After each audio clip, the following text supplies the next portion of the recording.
Hello everyone, how are you doing? This is MD Tech here with another quick tutorial. In today's tutorial, I'm going to show you guys how to permanently change the default resolution settings on the YouTube mobile app.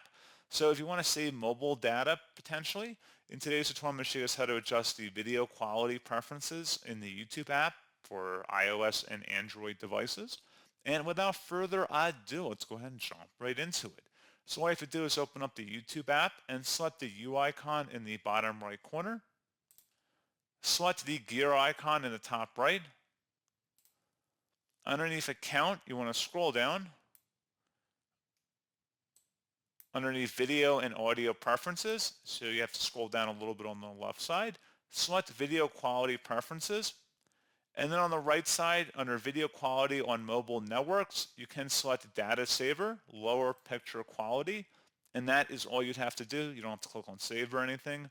And like I said, pretty straightforward process on that. And you can also adjust the video quality on Wi-Fi settings too, so you can do it on both Wi-Fi and mobile networks. And like I said, pretty straightforward process. And as always, thank you for watching. I do hope I was able to help you out, and I do look forward to catching you all in the next tutorial. Goodbye.